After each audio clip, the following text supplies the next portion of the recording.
You are 13, and the world has been reduced to the cold flagstones beneath your bare feet and the rough grip of hands on your arms.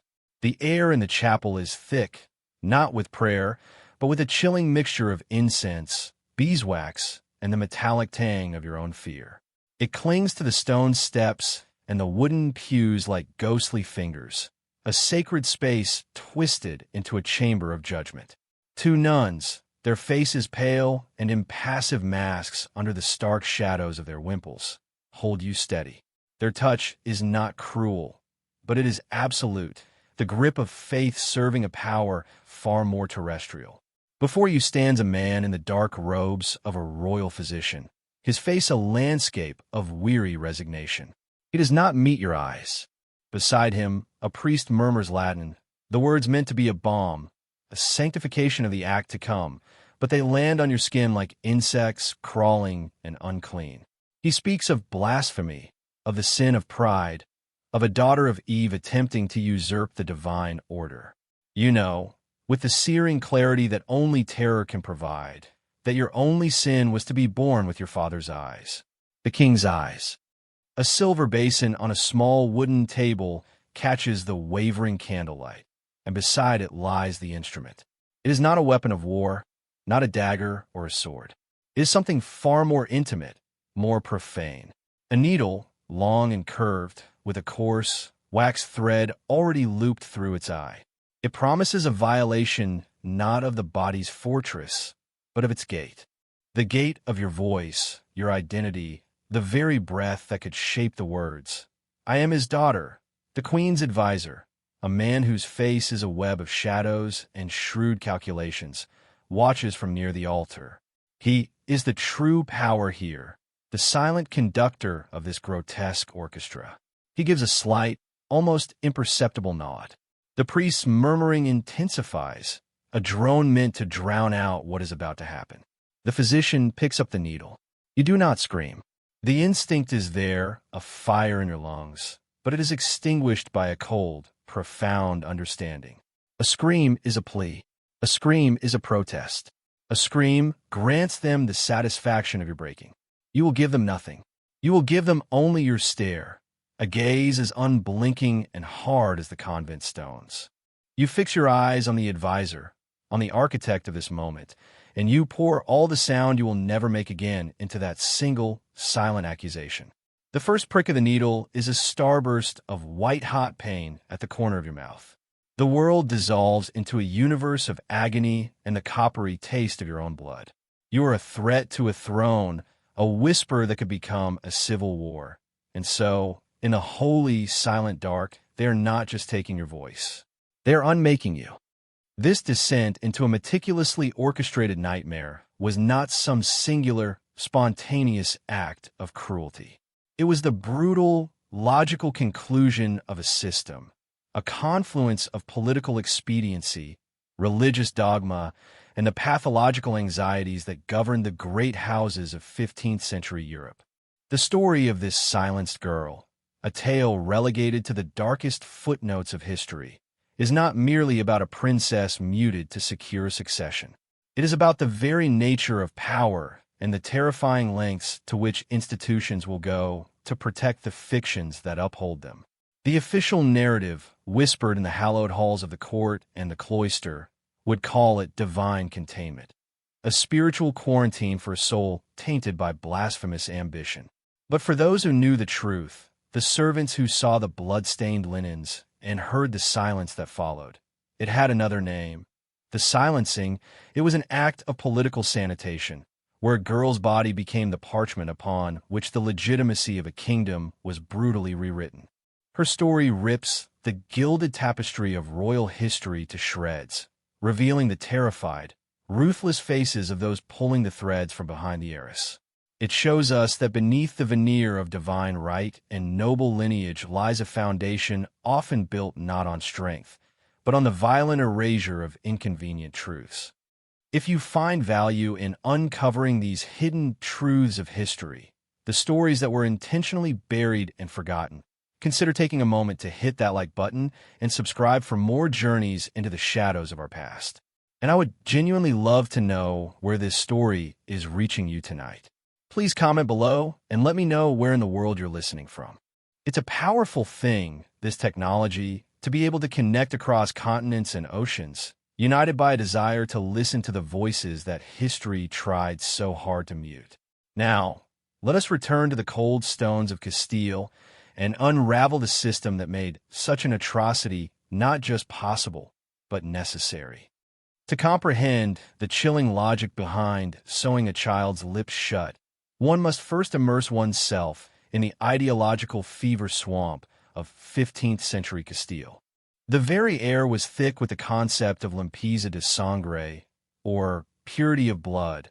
This obsession was the central nervous system of Spanish society, a doctrine that began as a tool of religious persecution against conversos, Jews and Muslims who had converted to Christianity, but which quickly metastasized into a secular measure of social and political worth.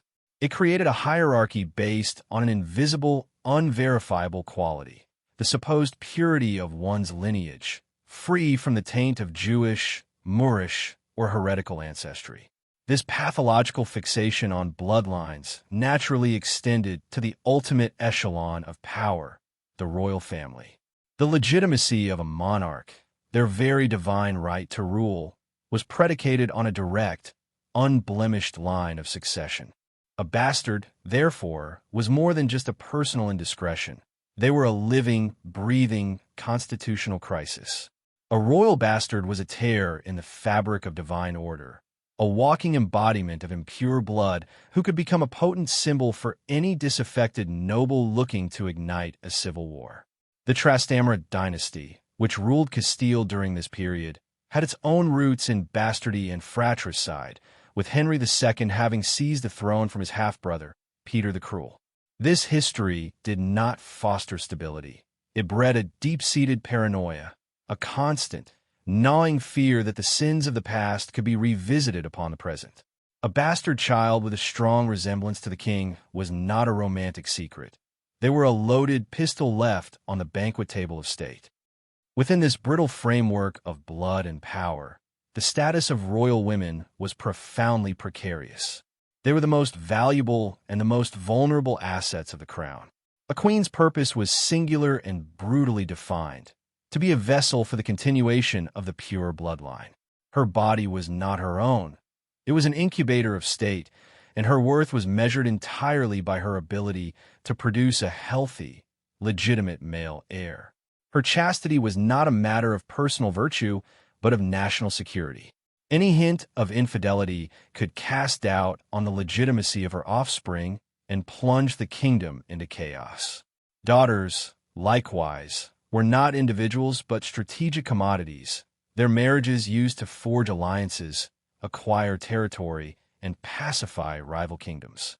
They were bargaining chips with beating hearts. But a bastard daughter, particularly one who bore the undeniable stamp of royal features, occupied a uniquely dangerous space. She was a paradox.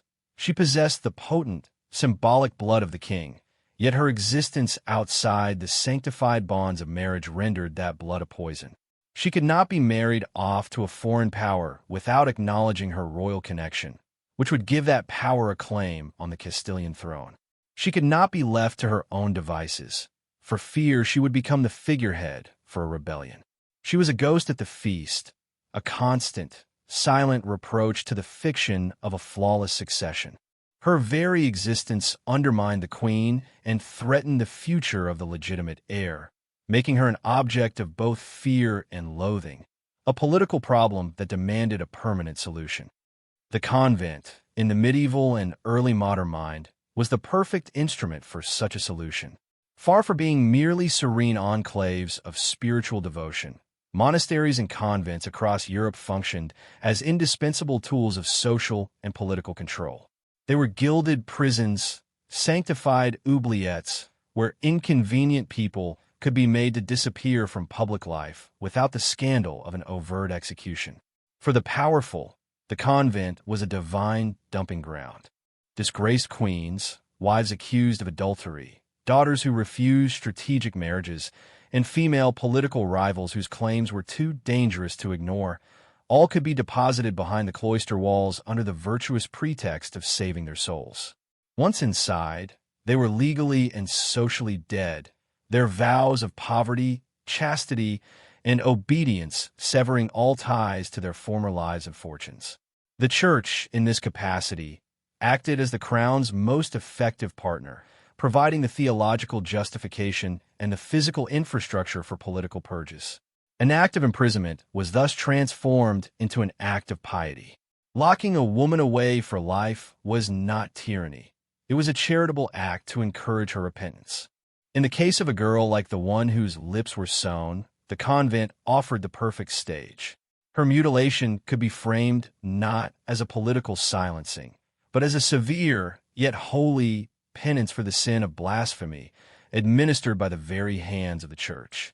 It was a flawless melding of state terror and religious theater, where the victim was not only imprisoned, but was forced to become a living symbol of her own supposed sin, her silence a perpetual sermon on the consequences of defying God and King. The symbiosis between the Spanish crown and the Catholic Church was one of the most powerful and defining forces of the era.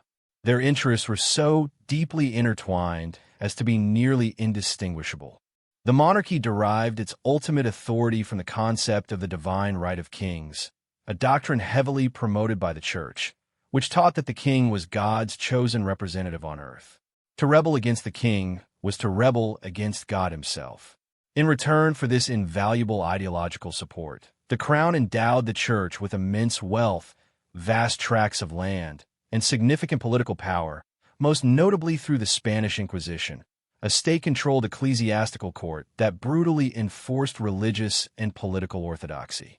This partnership created a closed loop of power, a self-reinforcing system where the state used the fear of damnation to control its subjects, and the Church used the power of the state to eliminate its rivals and enforce its dogma.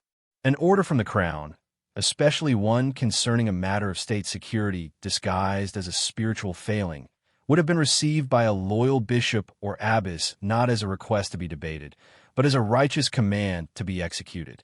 The priest who chanted prayers over the mutilated girl, the nuns who held her down, the abbess who would become her jailer, they were not necessarily monstrous individuals. They were cogs in a machine, functionaries of a system where piety and political loyalty were one and the same. They were conditioned to believe that preserving the stability of the Christian kingdom of Castile was a sacred duty, a duty that could, in extreme cases, justify even the most grotesque acts of cruelty against a single, inconvenient child. The silence of the convent walls was absolute, and what was done in God's name, for the good of the throne, would remain buried there forever. Let us give her a name, for history has stolen even that from her. Let's call her Ines. Before she was a symbol, before she was a silenced vessel of state secrets, she was a child who lived in a world of muted sunlight and carefully curated ignorance. She was not raised in the glittering, treacherous heart of the royal court in Valladolid or Segovia.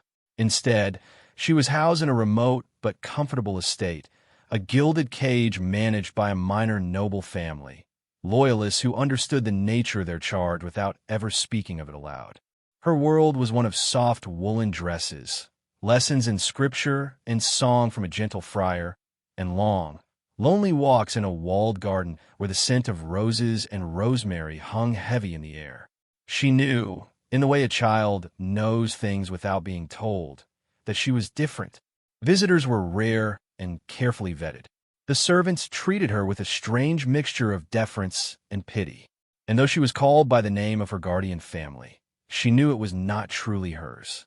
The truth came to her not in words, but in reflections. One day, while drawing water from a rain barrel, she saw her own face staring back, and for the first time, she truly saw it. She saw the distinctive, heavy-lidded eyes, the strong line of the jaw, the proud set of her brow. Features she had seen before in a faded royal portrait her guardian kept locked in a chest, a portrait of the aging, weary king. In that moment, the vague feelings of her life snapped into sharp, terrifying focus. She was not just Ines. She was a secret, and she now understood that secrets, especially royal ones, were dangerous things to keep. The slow decline of the king cast a long, cold shadow over the entire kingdom, a shadow that reached even to Inez's secluded estate. News traveled slowly, in the letters of merchants and the whispers of traveling pilgrims, but it painted a grim picture. The king, her father, was fading. His body, once a symbol of divine authority, was now a crumbling fortress, and within its walls, his mind was beginning to wander. In the royal court, this decline was a catalyst for a quiet, vicious power struggle. The designated heir, the king's legitimate son by the queen, was a pale, sickly boy, prone to fits of coughing and melancholy. His claim was legitimate, but his grasp on power was perceived as weak. Factions began to coalesce in the shadows, like vultures sensing a feast. Disgruntled dukes and ambitious counts, men who felt overlooked or cheated by the current regime, began to look for an alternative, a rival claimant around whom they could rally their forces. And their eyes, inevitably, turned toward the king's known secrets. Whispers of the girl with the king's eyes, hidden away in the countryside, began to circulate. She was no longer just a forgotten bastard. She was a potential symbol, a living banner for a rebellion. Her guardian grew more fearful. The locks on the gates were doubled, and the gentle friar's lessons were replaced by a stern-faced nun whose prayers all seemed to center on the virtues of humility and silence. Inez felt the change like a drop in barometric pressure before a storm. The world was shrinking around her, the walls of her gilded cage slowly turning to stone. She was becoming a chess piece in a game she could not see, moved by invisible hands toward an unknown, but undoubtedly terrible, square. The blasphemy that sealed her fate was not a grand proclamation shouted from a balcony. It was a moment of profound, childish vulnerability, twisted and weaponized against her. The pressure had been building within her for months, a silent scream of confusion, fear, and a desperate longing for acknowledgement. The stern nun, Sister Elvira, had made it her personal mission to scrub the sin of pride from Inez's soul, a pride Elvira believed was inherent in her royal blood. The daily lessons became interrogations. The prayers became accusations. "You must forget the vanities of the flesh," the nun would drone, her eyes like chips of flint. "Your blood is a stain, not a crown. Only in utter humility can you hope for salvation." One evening, during confession with a visiting priest, a man whose face seemed kind, the dam of Inez's silence finally broke. In the suffocating intimacy of the confessional, surrounded by the scent of old wood and incense, she whispered the question that had been poisoning her from within. "Is it a sin, Father," she asked, her voice trembling, "to pray for my father, the king? To ask God to recognize me as a child?" She was not making a claim. She was seeking comfort, a sliver of spiritual permission to acknowledge the truth of her own existence. The priest, a man whose loyalties lay with the queen's faction and not with God, gave her a gentle, reassuring absolution. And then he went straight to the queen's chief advisor. The confession was warped into a calculated act of sedition. The child's desperate whisper was recast as a cunning, blasphemous claim to the throne, an assertion that God should favor her, a bastard, over the divinely anointed heir. It was the perfect pretext, the sacred justification they had been waiting for. The order was given. The silencing would proceed.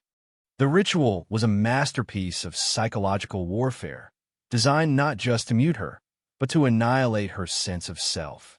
It was staged in the estate's private chapel, the same place where she had first learned her prayers, transforming a space of sanctuary into one of torment. They dressed her in a coarse, white penitent's shift, stripping her of the soft woolens that had been her only comfort. The queen's advisor, a man named Mendoza, did not hide in the shadows this time. He stood beside the altar, his presence a clear statement that this was an act of state, not merely of the church. The priest began the rite by reading a fabricated litany of her sins. For the sin of pride, which seeks to usurp the throne of heaven and earth, he intoned, his voice echoing in the cold space. For the sin of blasphemy, which places the stain of bastardy on a par with the holy line of succession. For the sin of the tongue, which would sow discord and war in a Christian kingdom, with each proclaimed sin, one of the nuns would touch Inessa's lips with a sprig of hyssop dipped in holy water, a gesture of purification that felt like a brand.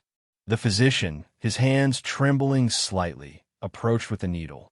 Mendoza spoke then, for the first and only time, his voice a dry rustle of parchment. "You are a vessel of chaos. Your words are poison. The Queen, in her mercy and God, in his wisdom, have chosen not to take your life, but to seal the vessel, lest the poison spill out and contaminate the realm. This is not a punishment. It is a holy containment. It was a lie so profound, so complete, that it almost had the quality of truth. As the needle pierced her flesh, the pain was blinding, but it was Mendoza's words that echoed in her mind. They were sewing her shut like a bag of contagion, turning her living body into a tomb for a voice they had deemed too dangerous to live. Her new world was a single room at the top of a convent tower. It was circular, with thick stone walls and one high, narrow window, an arrow slit that showed only a sliver of indifferent blue sky or oppressive gray cloud. The first weeks were a blur of pain, fever, and the humiliation of being fed. A watery broth, thin and tasteless, was trickled into her mouth through a small gap where a tooth had been removed, a procedure done with a grim lack of ceremony shortly after her arrival. The pain in her mouth was a constant, throbbing fire, and the stitches felt like a thorny vine that had taken root in her flesh. But the physical agony was secondary to the psychological indoctrination that began immediately. The abbess, a formidable woman with a face like a clenched fist, visited her daily. She never spoke of the king or the queen. She spoke only of Inessa's sin and her redemption. "Your silence is your prayer," the abbess would say, her voice devoid of emotion. "Every moment you do not speak is an act of penance that purifies your corrupted soul. You must learn to thank God for this opportunity. He has rescued you from the temptations of a voice that would have led you to damnation." The nuns who tended to her were silent automatons, their faces veiled, their movements efficient and impersonal. They changed her bedding, brought her broth, and cleaned her chamber, all without a word, reinforcing the idea that she was now in a world without language. They were attempting to build a prison not just of stone, but of the mind, to convince her that this silent, gray existence was a blessing, and that the vibrant, speaking girl she had once been was a monster that needed to be slain. Time in the tower lost all meaning. It was measured not in days or weeks, but in the slow crawl of a sunbeam across the stone floor, the changing patterns of birdsong outside her window, and the gradual tightening of the scar tissue on her lips. The stitches were eventually removed, leaving a puckered, star-shaped scar that pulled her mouth into a permanent, grim line. She could now open her lips slightly, enough to take in soft foods, but the muscles were atrophied, the nerves deadened. The ability to form words was gone. A phantom limb she could still feel, but never use. To survive, to keep her mind from dissolving into the gray stone of her prison, Inés began to create an internal world of staggering complexity. She replayed every memory from her old life, sharpening them until they were as vivid as reality. She walked the walled garden in her mind, naming every flower, feeling the sun on her skin. She recited the songs her old friar had taught her, her silent inner voice growing stronger and clearer even as her physical one was erased. She began to observe her keepers with a preternatural focus. She learned their routines, the subtle differences in their gaits, the faint sighs of the younger nuns versus the weary resignation of the older ones. One nun, a young woman named Beatrice, was different. Unlike the others, who avoided her gaze, Beatrice would sometimes meet her eyes. There was no pity in them, but something else, a flicker of shared humanity, a brief, silent acknowledgement that they were both women trapped within the same stone walls, albeit in different cells. This silent connection became Inessa's lifeline, a single thread of hope in an ocean of institutionalized despair. Life in the tower was a relentless exercise in subjugation, a daily performance of her own erasure. Her duties were simple: to exist, to be silent, and to be seen at specific times by the abbess as proof of her continued piety and containment. Each morning, a nun would enter, and Inés would be required to kneel on the cold floor, her head bowed, until the nun had finished her tasks. It was a ritual of submission, reinforcing her powerlessness. Her meals were a constant reminder of her mutilation, soft mashes of bread and vegetables that she had to carefully maneuver past the scarred gate of her mouth. The psychological pressure was immense. The abbess would often sit in her room for an hour at a time, reading from the lives of saints who had practiced extreme forms of penance, women who had worn hair shirts, scourged themselves, or taken vows of absolute silence. The implicit comparison was clear. Inés's suffering was not an injustice, it was a holy calling. There were days when despair was a physical weight, a suffocating blanket that made it hard to breathe. The temptation to simply stop, to refuse food, to let her body waste away, was a seductive whisper. She saw the ghosts of other women in that room, other inconvenient souls who had likely withered and died within those same walls. She battled against the internalized abuse, the voice of the abbess that sometimes echoed in her own mind, telling her she was stained, she was worthless. Her only weapon was the fierce, secret spark of her own identity, the memory of the girl with the king's eyes, and the defiant act of staring back at her captors, her silence no longer a symbol of their victory, but of her unbroken will. As Inés grew from a girl into a woman, the world outside her tower changed, but her circumstances remained frozen in time. The old king, her father, died. The news came indirectly, through a change in the prayers said in the chapel below, prayers for the soul of the departed monarch and for the health of the new, young king. There was no grief in her, only a cold, hollow emptiness. The man who had given her life had also, through his weakness and his politics, condemned her to this living death. The sickly boy, her half-brother, now sat on the throne she had been silenced to protect. Her sacrifice had been successful.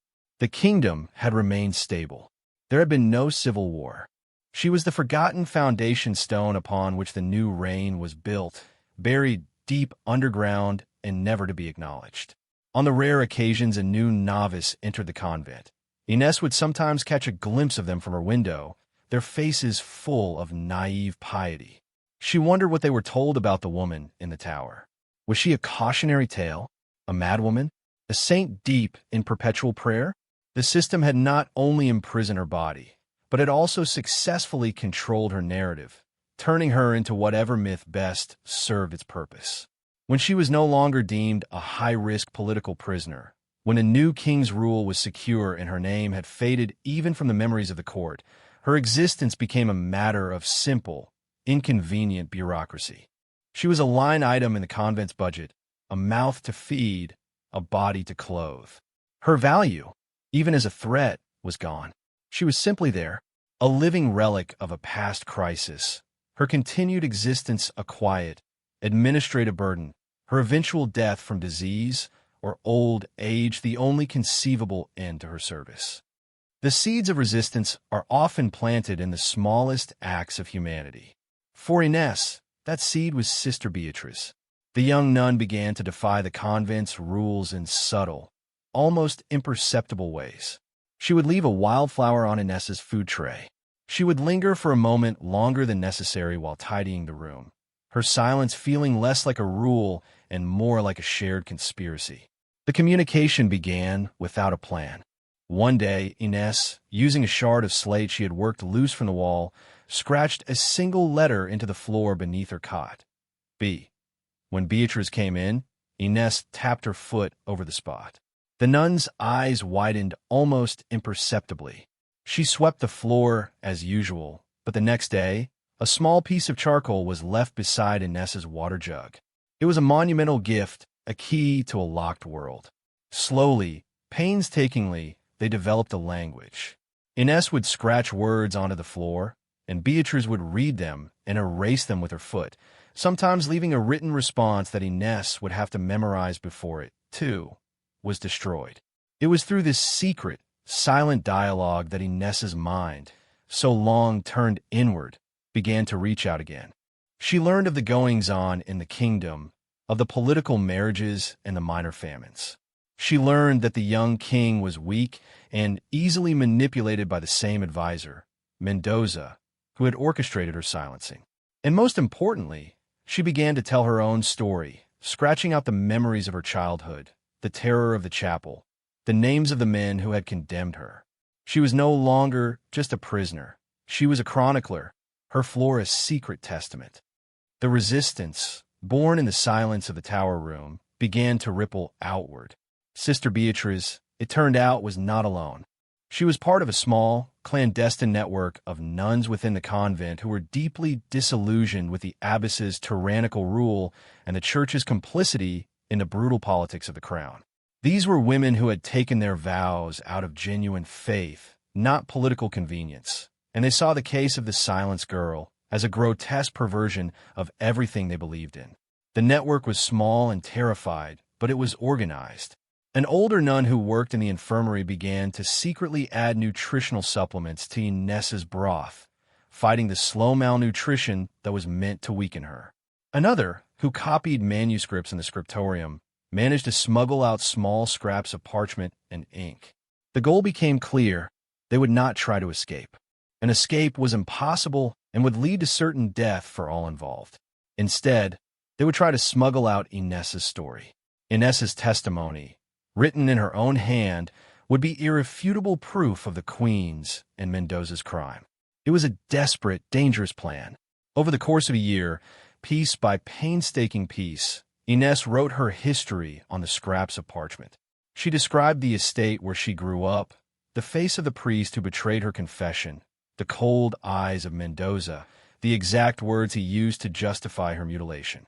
It was an indictment, a voice crafted from ink and charcoal, rising from a tomb of silence. The finished manuscript was a small, tightly rolled bundle, a bomb made of words, ready to be detonated in the heart of the kingdom. The system, however, had survived for centuries precisely because it was adept at sniffing out and crushing dissent. The network's downfall came not from a grand betrayal, but from a moment of carelessness. A novice, tidying the scriptorium, found a misplaced scrap of parchment with Ines's distinctive, slightly shaky handwriting on it. Frightened and eager to prove her piety, the novice took it straight to the abbess. The retribution was swift, silent, and absolute. The abbess did not convene a public trial. That would risk exposure. Instead, she acted with the chilling efficiency of a state security agent. The nun from the scriptorium was accused of heresy for possessing unsanctioned texts and was locked in a penance cell on a diet of bread and water, where she would die of pneumonia within a month. The infirmary nun was sent to a leper colony to serve God, in a place from which no one returned. And Sister Beatrice, the heart of the resistance, suffered a more psychologically cruel fate. She was brought before Ines, her face bruised and swollen. The abbess, holding the confiscated manuscript, forced Beatrice to burn it, page by page, in a brazier in Ines's room. "Let this be your final lesson in the vanity of words," the abbess said, her voice like ice, as the testimony turned to black ash. Beatrice was then made Ines's sole, permanent attendant, her every waking moment to be spent in the tower. She was to be a living reminder of the price of defiance, her own silence and imprisonment a constant, torturous echo of Ines's own. The resistance was broken. The voice, which had found a way to speak through ink, was silenced once more, this time by fire. The practice of using the cloister as a political tool did not end with Ines, but it did evolve. The raw, brutal physicality of her silencing was a product of a specific, febrile moment in Castilian history, a time of dynastic instability and visceral fear. As the Spanish monarchy consolidated its power under Isabella I and Ferdinand II, the methods of control became more sophisticated, more bureaucratic. The Spanish Inquisition, fully established, became the primary instrument for enforcing both religious and political loyalty. Dissent was no longer treated as mere blasphemy to be punished in a secret chapel. It was systemic heresy to be investigated, documented, and eradicated through public ceremony and institutionalized terror. The need for a covert divine containment lessened when a far more public and fearsome machine was in place. The convent still served as a repository for inconvenient women, but their containment was more often secured through legal and psychological means than through overt physical mutilation. Annulments, accusations of madness, and coerced vows became the new tools, cleaner and less likely to create dangerous martyrs or whispered legends of atrocity. The system learned that a story, even a suppressed one, could be a dangerous legacy. It was far more effective to erase the woman's legal identity entirely, to swallow her whole in the bureaucratic and canonical machinery of church and state, leaving behind not even a scar to mark her existence. The eventual decline of this practice was not driven by a sudden moral awakening within the church or the crown. It was driven by the seismic shifts in the wider world. The dawn of the Enlightenment in the 17th and 18th centuries began to chip away at the very foundations of absolute monarchy and the divine right of kings. Philosophers championed reason, individual rights, and the concept of government by consent of the governed. The idea that a king could mutilate a child to protect his throne began to seem not just cruel, but barbaric and illegitimate. As secularism grew and the power of the church to dictate political reality waned, the theological justifications for such acts wore thin. A convent was increasingly seen as a place of faith, not a state prison, and the notion of an abbess acting as a royal jailer became untenable. Legal reforms, often motivated by a desire for nations to appear civilized and modern on the European stage, slowly codified rights and limited the arbitrary power of monarchs. The legacy of resistance, however, played its own crucial role. The secret networks, like the one that tried to save Ines, were the precursors to more organized movements. The stories they whispered, the injustices they witnessed, fueled a slow-burning fire of dissent that contributed to the larger call for reform. Though Ines's own testament was turned to ash, the memory of her suffering, and the suffering of countless others like her, became part of the collective, unwritten history of tyranny, a history that would eventually demand a reckoning. Her silenced voice joined a chorus of ghosts demanding a world where such a thing could never happen again. In the end, we are left with the ghost of a girl in a stone tower, her face a permanent mask of pain and defiance, her voice a scar. Her life was a long, slow testament to the profound cruelty that arises when human beings are reduced to symbols, when a child's body becomes a battleground for political legitimacy. She was condemned to a living death, her every breath a reminder of the voice that was stolen from her, all to secure a throne for a brother she never knew, under the watchful eyes of a queen whose fear made her a monster. She was erased from the official record, her existence a secret so toxic it had to be buried in the deepest, most sacred vaults of the kingdom. The system that created her, that needed her silence, was a perfect engine of oppression, a collaboration between a paranoid state and a complicit church, both dedicated to preserving a fiction of pure, divinely ordained power at any human cost. Her story, and the countless others like it that lie buried in the mass graves of history, serves as a searing indictment of that system, but is also a story of breathtaking courage. In the face of absolute power, in the suffocating confines of her stone prison, Ines refused to be completely unmade. She found ways to remember, to communicate, to resist. She fought to preserve her identity against a machine designed to grind it into dust. The act of scratching her story onto a stone floor, of whispering it through a secret alphabet of charcoal marks, was an act of rebellion as profound as any armed uprising. It was a declaration that even if her voice was stolen, her truth remained.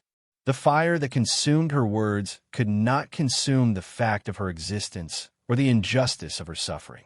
It is a grim reminder that trauma is often self-perpetuating, The abused become abusers, and systems built on fear can only sustain themselves through greater and greater acts of cruelty.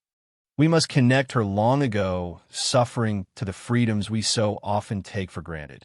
The right to speak, to protest, to hold our own beliefs, to exist as individuals with inherent worth, separate from our utility to the state. These are not natural conditions of human existence. They are fragile constructs, built upon the bedrock of stories like this one. They were paid for by the silent screams of the tortured, the desperate struggles of the imprisoned, and the ultimate sacrifices of those who dare to defy the silencing. Inessa's mutilated mouth is a holy relic of a different kind.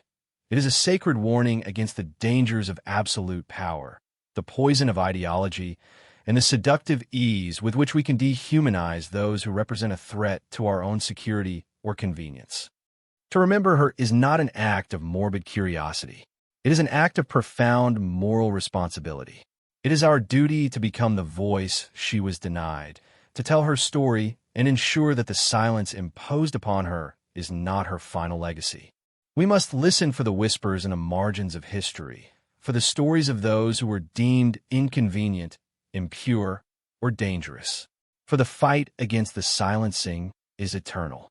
It continues today in every corner of the world where inconvenient voices are suppressed, where truth is branded as blasphemy, and where human bodies are once again turned into political statements.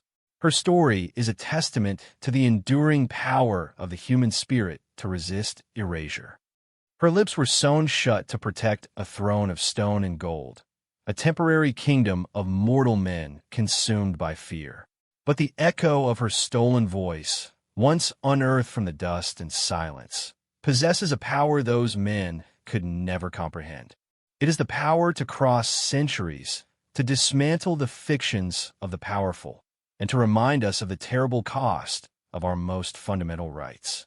We're the keepers of that echo now. The only question that remains is, what will we do with it?